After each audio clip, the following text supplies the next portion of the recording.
রমজানের বাজারে স্বস্তির হাওয়া, দাম কমেছে বেশ কিছু পণ্যের, বেড়েছে বোতলজাত সয়াবিনের সরবরাহ।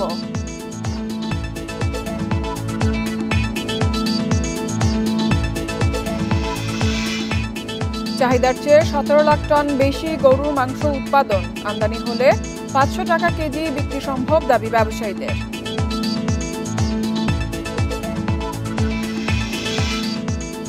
ব্যাংকের শেয়ারের বিপরীতে লভ্যাংশ বিতরণের নতুন নীতিমালা, 10% বেশি ঋণ খেলাপি হলে লভ্যাংশ দিতে পারবে না।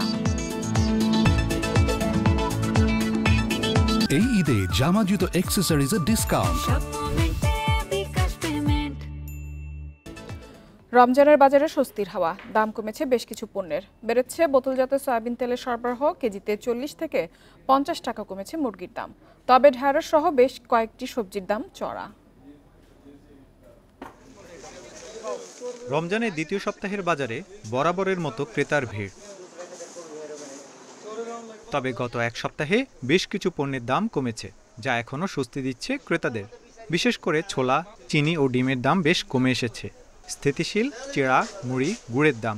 আজকে বাজার মোটামুটি স্থিতিশীল, মোটামুটি রিজনেবলের ভিতর আছে সবকিছু, যেটা গত 10 দিন আগে ছিল না। এ সপ্তাহে ভোজ্য তেলের সরবরাহ বাড়লেও দাম আগের সপ্তাহের মতো। বোতলজাত বিক্রি হচ্ছে 175 টাকা লিটার দরে, আর পাম অয়েল কেজি 150 টাকা। চিড়ামুড়ি বিক্রি হচ্ছে আগের মতো প্রতি কেজি 80 টাকা দরে। বাজারে এসেছে বিভিন্ন স্বাদের সেমাইও। লাচ্ছা সেমাই মানভেদে কেজি 180 থেকে 400 টাকায়, আর খোলা সেমাই 90 থেকে 100 টাকা কেজি। চেরা গত বছর যেভাবে ছিল ওইরকমই আছে, বাড়ে নাই। আগে গত বছর হচ্ছে আমরা 80 টাকা করে বিক্রি করছি, এবার হচ্ছে 80 করে বিক্রি করতেছি। এটার কোনো বাড়ার যে ব্যাপারটা ছিল প্রতি বছর যে সিন্ডিকেটের ব্যাপার থাকে ওটা হয় নাই, আগের মতোই আছে। লেবুর দামে খুব বেশি নড়চড় নেই, হালি 50 থেকে 60 টাকায় মিলছে। তবে শশা, বেগুন ও কাঁচামরিচের দাম কমতির দিকে। শশা পাওয়া যাচ্ছে 20 থেকে 30 টাকা কেজি দরে, প্রতি কেজি 60 থেকে 70 টাকায় মিলছে বেগুন।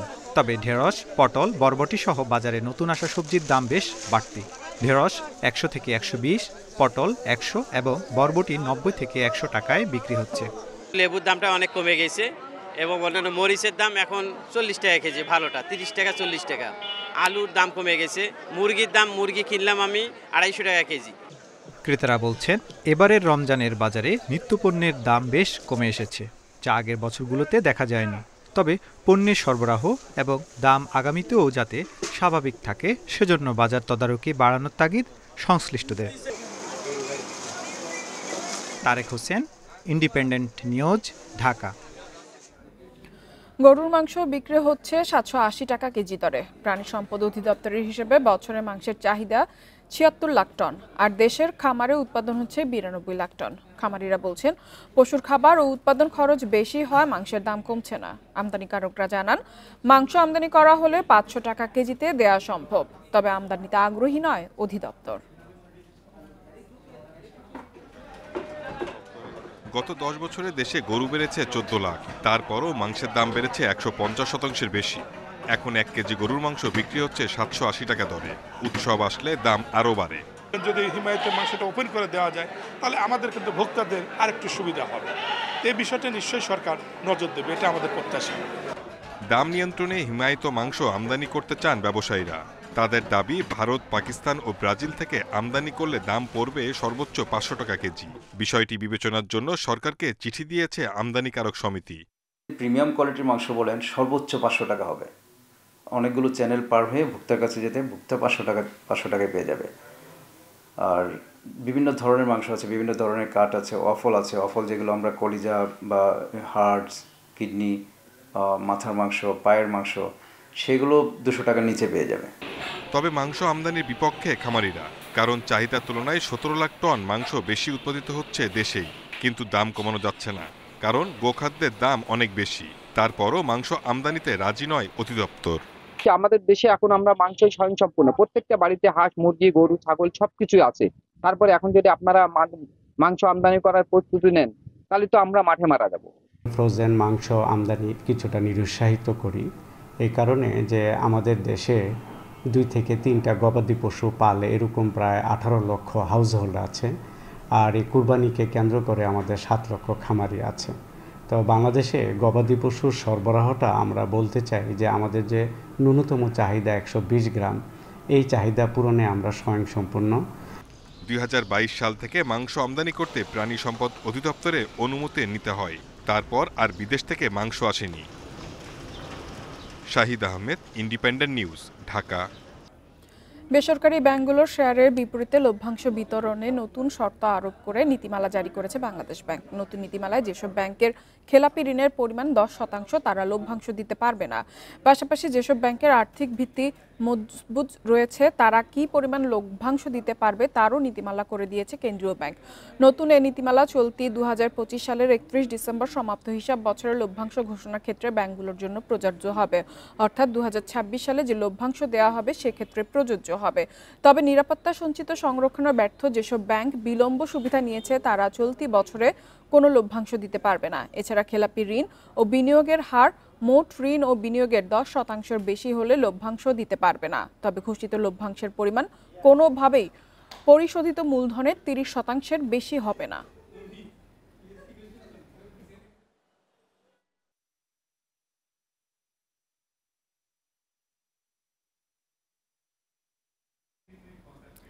টাকা ছাপিয়ে আবারও ঋণ দেবে বাংলাদেশ ব্যাংক। সোশ্যাল ইসলামী ব্যাংক ও ফার্স্ট সিকিউরিটি ইসলামী ব্যাংকে দেয়া হবে 2,500 কোটি টাকা। এর মধ্যে সোশ্যাল ইসলামী ব্যাংকে 1,500 এবং ফার্স্ট সিকিউরিটি ইসলামী ব্যাংকে 1,000 কোটি টাকা তারল্য সহায়তা দেওয়া হবে।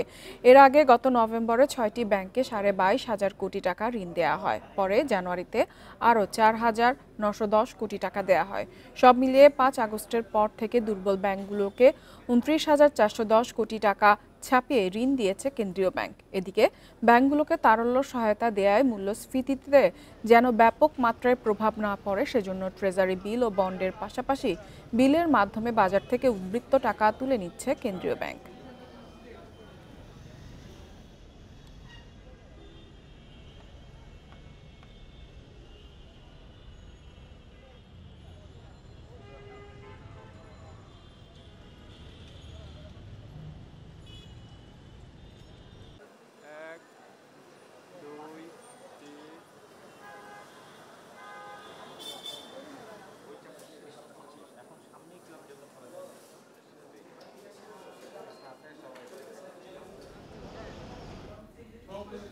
গাজীপুরে ঈদ বোনাস বৃদ্ধির দাবিতে মহাসড়ক অবরোধ করে ইসমক্স সোয়েটার কারখানার শ্রমিকরা। এতে সকাল 10টা থেকে 1.5 ঘন্টা বন্ধ থাকে ঢাকা ময়মনসিংহ মহাসড়কে যানবাহন চলাচল। পুলিশ জানায় বিভিন্ন দাবিতে সকালে ইসমক্স সোয়েটার কারখানার শ্রমিকরা আন্দোলন শুরু করে। এক পর্যায়ে ঢাকা ময়মনসিংহ মহাসড়কে অবস্থান নিয়ে বিক্ষোভ শুরু করে শ্রমিকরা। অবরোধের কারণে মহাসড়কে দীর্ঘ যানজটের সৃষ্টি হয়। এতে ভোগান্তিতে পড়ে শত শত যাত্রী। পরে আইনশৃঙ্খলা বাহিনীর সদস্যরা বিক্ষোভকারীদের সড়ক থেকে সরিয়ে যানবাহন চলাচল স্বাভাবিক করা হয়।